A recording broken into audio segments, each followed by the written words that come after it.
Assam current এফেয়াৰ্ছৰ আজি আমাৰ part 9 অসমৰ যিকোনো এক্সামৰ কাৰণে এই সিৰিজটো বহুত বেছি গুৰুত্বপূৰ্ণ। প্ৰথমতে এটা সৰু ইনফৰমেশ্যন বাট ইম্পৰ্টেণ্ট হয়, কাৰণ আপোনালোকে যদি কুৱেশ্যন পেপাৰবোৰ ভালদৰে মন কৰে ইয়াৰ পৰা সোধে আৰু আপোনালোকে মনত ৰাখিবই লাগিব, ঠিক আছে। So' pale capped pigeon spotted in Dihing Patkai, IUCN status যদি চাই ভালনাৰেবল, বাছ ক'ত পোৱা গৈছে ক'ত দেখা গৈছে ইয়াৰ IUCN ষ্টেটাছ কি, এই দুটা বস্তু যদি মনত ৰাখি থৈ দিয়ে আপোনালোকৰ কাম বনি যাব, ঠিক আছে। 2 মাৰ্কছ পাই যাব। আৰু বাকীখিনি যদি বিচাৰে পঢ়ি চাব পাৰে, নপঢ়িলেও কোনো কথা নাই। দিহিং পাটকাইৰ বিষয়ে আমি প্ৰথমেও ডিছকাছ কৰিছোঁ, আগৰ ছেশ্যন কেইটাত আপোনালোকে চাব পাৰে। তাৰপিছত Ashutosh Kumar takes oath as chief justice of Guwahati high court. Guwahati হাইকোৰ্টৰ নতুন চিফ জাষ্টিছ 20 জুলাই তাৰিখে শপত গ্ৰহণ কৰিছে। আৰু এই চেগতে আমি গুৱাহাটী হাইকোৰ্টৰ বিষয়ে অলপমান চাওঁ। গুৱাহাটী হাইকোৰ্টক প্ৰথমে আমি আসাম হাইকোৰ্ট বুলি জানিছিলোঁ, ঠিক আছে। আৰু 5 এপ্ৰিল 1948ত ইনগ্ৰেট কৰা হৈছিলে। ছাৰ RF লৰ্ডছ আছিলে প্ৰথম চিফ জাষ্টিছ গুৱাহাটী হাইকোৰ্টৰ, ঠিক আছে। আৰু 1 ডিচেম্বৰ 1963ত যেতিয়া নাগালেণ্ড অসমৰ পৰা ছেপাৰেট হৈ গৈছিলে তেতিয়া আসাম হাইকোৰ্টৰ নাম আসাম হাইকোৰ্টৰ পৰা আসাম এণ্ড নাগালেণ্ড হাইকোৰ্ট হিচাপে ৰিনেম কৰা হৈছিলে। আৰু ফাইনেলি 1971ত গুৱাহাটী হাইকোৰ্ট হিচাপে ৰিনেম কৰা হৈছিলে, ঠিক আছে। Renamed as Guwahati high court in 1971 by the north eastern areas reorganisation act 1971। লগতে মন কৰিব যে Guwahati high court has the largest jurisdiction in terms of states with its area covering the states of Assam, Arunachal Pradesh, Nagaland and Mizoram. আৰু এইটো ইম্পৰ্টেণ্ট যে হলিৰাম ডেকা প্ৰথম অসমীয়া জাষ্টিছ আছিলে গুৱাহাটী হাইকোৰ্ট, ঠিক আছে। লগতে আৰ্টিকল 217 ইণ্ডিয়ান কনষ্টিটিউশ্যন আমি পাওঁ যে দ্য জাজ of a high court shall be appointed by the president in consultation with the chief justice of India and the governor of the state. আৰু এই বস্তুটো মনত ৰাখিব, in the case of appointment of a জাজ other than the chief justice, ঠিক আছে। The chief justice of the high court is consulted. আৰু appoint হোৱা জাজেছক কোনে শপত গ্ৰহণ কৰোৱাই? Yes, the governor of the state অৰ চাম person appointed by him for this purpose. ইয়াৰ পৰা কুৱেশ্যন আহি থাকে, আপোনালোকে সৰু সৰু ইনফৰমেশ্যনবোৰ জানি, সেইকাৰণে মই বহুত বেছি বিতংকৈ যোৱা নাই। অ'কে, দেখিলে। So' Ashutosh Kumar new chief justice of Guwahati high court শপত গ্ৰহণ হৈ গৈছে। লগতে গুৱাহাটী হাইকোৰ্টৰ যিখিনি ইনফৰমেশ্যন দিলোঁ মনত ৰাখিবলৈ ট্ৰাই কৰিব। আৰু এই চেগতে আমি চাওঁ যে কোৱালিফিকেশ্যন অফ জাজেছ, হাইকোৰ্টৰ জাজ হ'বৰ কাৰণে কি কি কোৱালিফিকেশ্যন লাগিব এইখিনি ভালদৰে মন দি চাওক। যে he should be a citizen of India, এইটো হ'বই লাগিব। লগতে he should have held a judicial office in the territory of India for 10 years or he should have been an advocate of high court or high court in succession for 10 years. এই yearsবোৰ চাই থৈ দিব। কি হয় যেতিয়া কুৱেশ্যনত দিব 10 কৰি দিব, 5 কৰি দিব, 20 কৰি দিব, 15 কৰি দিব, ঠিক আছে। আৰু আপোনালোকৰ কাম কি? মই ইয়াত হাইকোৰ্টৰ জাজৰ কোৱালিফিকেশ্যনবোৰ কৈছোঁ। যিসকল নতুন হয় তেওঁলোকে এতিয়াই যাওক, লগে লগে সুপ্ৰিম কোৰ্টৰ জাজেছৰ কোৱালিফিকেশ্যন কি হয় সেইখিনিও চাই দিয়ক, ঠিক আছে। টেনিয়ৰ কি হয়, কেনেকৈ ৰিমুভেল হয়, যোৱাকালি ৰিমুভেল পঢ়াইছোঁ। গতিকে কাৰেণ্ট এফেয়াৰ চিৰিজটো ইমানেই ইম্পৰ্টেণ্ট হয়, ইয়াত আমি ষ্টেটিক কোৱেশ্যনবোৰ কভাৰ কৰি গৈ থাকিম, ঠিক আছে। লগতে the constitution has not prescribed a minimum age for appointment as a জাজ অফ এ হাই কোৰ্ট, ঠিক আছে। অ'কে, তাৰপিছত নেক্সট নিউজ যদি আমি চাওঁ তেনেহ'লে দেখিব যে huge iron ore deposit discovered in Dhubri. অসমৰ ইকনমিৰ কাৰণে এটা ইম্পৰ্টেণ্ট নিউজ হয়। The geological potential of Northeast India, a hidden trove of mineral prospect beneath majestic landscape. June 2025 Geological Survey of India যি ৰিলিজ কৰিছিলে তাতেই পোৱা গৈছে যে approximately 18.29 million tons of iron ore ধুবুৰীৰ চন্দ্ৰপুৰ এৰিয়া, ঠিক আছে, ধুবুৰী ডিষ্ট্ৰিক্টৰ চন্দ্ৰপুৰ এৰিয়াত তাতে ডিপজিট হৈ আছে। গতিকে অসমৰ কাৰণে এটা ভাল নিউজ আৰু আপোনালোকৰ কাৰণেও ভাল নিউজ। মনত ৰাখক, কুৱেশ্যন সুধিব পাৰে, ঠিক আছে। তাৰপিছত এইবাৰ অসমত ভয়ংকৰ খৰাঙে দেখা দিছে। আৰু আপোনালোকে নিশ্চয় মন কৰিছিলে, আমি 4-5টা ক্লাছৰ আগত খৰাঙৰ বিষয়ে আলোচনা কৰিছিলোঁ। আৰু জুন আৰু জুলাই মাহটো অসমৰ কৃষকসকলৰ কাৰণে, খেতিয়কসকলৰ কাৰণে বহুত বেছি ইম্পৰ্টেণ্ট হয়, কাৰণ এইখিনি সময়তেই কঠীয়া ৰোৱা হয়, কঠীয়া তোলা হয়। কিন্তু এইবাৰ বৰষুণ নোহোৱাৰ ফলত অসমৰ মেক্সিমাম পথাৰত পানী নাই, চিৰাল ফাটে দেখা দিছে আৰু খেতি বাতি কৰিব পৰা হোৱা নাই। আৰু আমাৰ অসমৰ কৃষকসকল মেইনলি এই বাৰিষাৰ বৰষুণৰ ওপৰতে ডিপেণ্ডেণ্ট, কিয়নো ইৰিগেশ্যন ব্যৱস্থা ইমানো ভাল নহয় আমাৰ অসমত। সেইকাৰণে এইবাৰ দেখা পোৱা গৈছে যে বহু ঠাইতে লৱাৰ হওক, মিডিল হওক, আপাৰ হওক, মেক্সিমাম পথাৰ খেতি কৰিবই পৰা নাই, চিৰাল ফাটে দেখা দিছে। কিন্তু তাৰ মাজতো BTR ৰিজনত মেক্সিমাম ঠাইত খেতি হৈ আছে। কেনেকৈ বিকজ অফ তেওঁলোকৰ যি পৰম্পৰাগত ৱাটাৰ মেনেজমেণ্ট চিষ্টেম ডং ইয়াৰ ওপৰত কুৱেশ্যন সুধিছিলে APSC আপোনালোকে যদি আমাৰ PYQ সিৰিজ চাই আছিলে তেনেহলে কৰিছে ঠিক আছে so dong is a decades old traditional water management system practice by the Bodo community in rural Assam use to channelize river water into villages গতিকে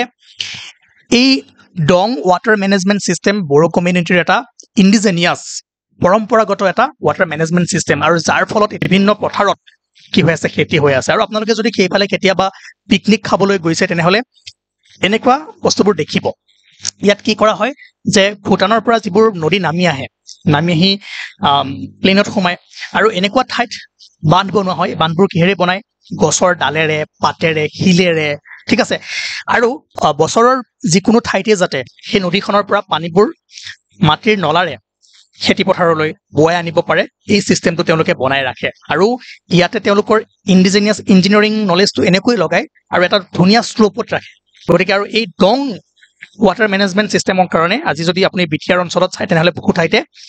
খেতি কৰিব পাৰিছে বৰষুণ কম হৈছে যদিও তেওঁলোকৰ ইমান সমস্যা হোৱা নাই সেই কাৰণে এই আৰ্টিকেলটোত আমি পাইছিলো যে যিবোৰ পৰম্পৰাগত ৱাটাৰ মেনেজমেণ্ট চিষ্টেম আগতে কৃষকসকলে ইউজ কৰিছিলে সেইবোৰ এতিয়াও প্ৰেক্টিছ কৰিব লাগে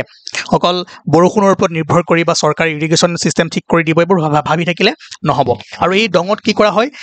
সৰু সৰু বান্ধ বনোৱা হয় আৰু নদীৰ এনেকুৱা ঠাইত বান্ধবোৰ বনোৱা হয় যাতে সেই ঠাইৰ পৰা পানী অতি সহজে আৰু বছৰটো পাই থাকিব পাৰে লগতে পথাৰৰ মাজত ডাঙৰ ডাঙৰ পুখুৰীত ষ্ট'ৰ কৰা হয় ঠিক আছে আৰু সেই পুখুৰীৰ পৰা বেলেগ ঠাইলৈ বুৱাই নিয়া হয় ওকে সো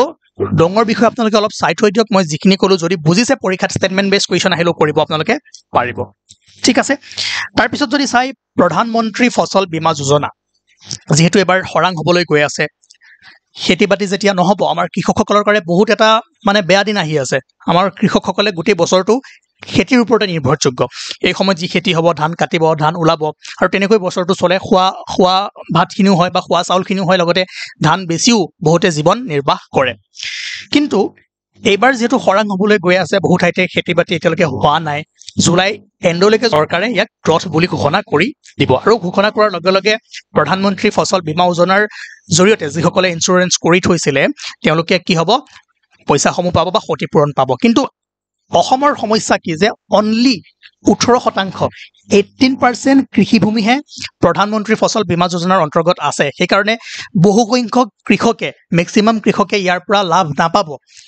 ঠিক আছে সেইকাৰণে আৰ্টিকেলটো আহিছে ইয়াৰ লগতে আপোনালোকে প্ৰধানমন্ত্ৰী ফচল বীমা যোজনাৰ বিষয়ে অলপমান চাই থৈ দিয়ক আই থিংক আপোনালোকে জানে আগতে পঢ়িছে যে Pradhan Mantri Fasal Bima Yojana aims to support production in agriculture by providing affordable crop insurance main aim to suppose providing affordable crop insurance to ensure comprehensive risk cover for crops for farmer against all non-preventable natural risk মানে non-preventable natural risks মানে কি flood drought cyclones hailstorm landslide and unseasonal rains from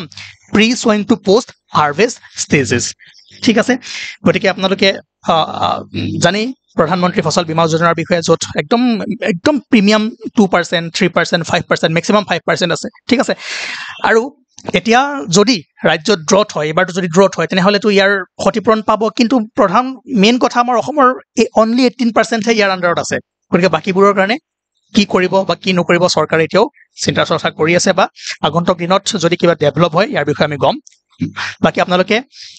প্ৰধানমন্ত্ৰী ফচল বীমা যোজনাৰ বিষয়ে যদি পাৰে অলপমান চাবলৈ ট্ৰাই কৰিব এটা মই কি দিছো yes কুৱেশ্যন দিছো সকলোৱে কৰক consider the following statements with reference to Pradhan Mantri Fasal Bima যোজনা প্ৰত্যেকজনে কৰক যিমানে আছে ঠিক আছে লগতে এই বস্তুটো মন কৰিব যে পেষ্ট এটেক আৰু ডিজিজ কভাৰেজো কৰা হয় প্ৰধানমন্ত্ৰী ফচল বীমা যোজনাৰ অন্তৰ্গত this provides protection against pest attack and crop disease ঠিক আছে তাৰ পিছত যদি চাই হদিয়াৰ বুঢ়াবুঢ়ী থান সংৰক্ষণ প্ৰকল্পৰ ভূমিপূজন মুখ্যমন্ত্ৰী ডক্টৰ শৰ্মাৰ বেলেগ একো মনত ৰাখিব নালাগে বুঢ়াবুঢ়ী থান ক'ত আছে হদিয়াত আছে বাস ডাইৰেক্ট কুৱেশ্যন আহিব ঠিক আছে লিষ্ট 1 লিষ্ট 2 মিলাবলৈ দিব তাৰ পিছত অসম সাহিত্য সভা ইউকে চেপ্টাৰ সেলিব্ৰেটস সাহিত্য সংস্কৃতি দিৱস অসম সাহিত্য সভাৰ বিভিন্ন ব্ৰাঞ্চ আছে আমাৰ অসমৰ বাহিৰত ভাৰতৰ বাহিৰত সিংগাপুৰত আছে লণ্ডনত আছে ফনিক্সত আছে চিকাগোত আছে নিশ্চয় আপোনালোকে জানে আৰু এই চেগতে আমি অসম সাহিত্য সভাৰ বিষয়ে অলপমান চাই থওঁ আৰু 1888ত অসমীয়া ভাষা উন্নতি লিখি ল'ব উন্নতি সাধিনী সভাৰ ডেভেলপ হৈছিল আপোনালোকে জানে যি আছিল অসম সাহিত্য সভাৰ পূৰ্বসূৰী ঠিক আছে আৰু ইয়াৰ পৰাই 1917 চনত অসম সাহিত্য সভাৰ প্ৰতিষ্ঠা হৈছিল to promote the culture of Assam and Assamese literature আৰু প্ৰথম ছেছনত ক'ত হৈছিলে য়েছ শিৱসাগৰত হৈছিলে এইটো বস্তু মনত ৰাখিব ফাৰ্ষ্ট ছেছন অফ আছাম সাহিত্য সভা ক'ত হৈছিল শিৱসাগৰত হৈছিলে আৰু ফাৰ্ষ্ট প্ৰেচিডেণ্ট কোন আছিলে পদ্মনাথ গোহাঁই বৰুৱা অসম সাহিত্য সভাৰ হেডকোৱাৰ্টাৰ ক'ত যোৰহাটত আৰু a branch of organisation name Singapore Sahitya Sabha was launch in Singapore on 28 July 2019 লগতে other foreign branches are located in London Phoenix and Chicago Asom Sahitya সভাৰ যিটো লোগো কোনে ডিজাইন কৰিছিলে যুগল দাসে ঠিক আছে ওকে গতিকে আপোনালোকে কাৰেণ্ট এফেয়াৰ্ছৰ লগত ষ্টেটিক পৰ্চনখিনিও যদি এনেকৈ ভালদৰে পঢ়ি যায় তেনেহ'লে পৰীক্ষাত কোনো ধৰণৰ সমস্যা নহয় আৰু সেইকাৰণে মই কওঁ আমাৰ যেটো আসাম কাৰেণ্ট এফেয়াৰ সিৰিজ আৰু ইণ্ডিয়া ৱৰ্ল্ড বা 92nd স্পেচিয়েল সিৰিজ চলি আছে দুইটা ভালদৰে ফলো কৰি যাব ভালদৰে পঢ়ি যাব আগন্তুক যিকোনো এক্সামতে আপোনালোকৰ বহুত বেছি সহায় হ'ব ঠিক আছে গতিকে আজি যেটো হোমৱৰ্ক দিলো হেতু কৰিবলৈ ট্ৰাই কৰক আৰু নেক্সট আমি আকৌ লগ পাম থ্যাংক ইউ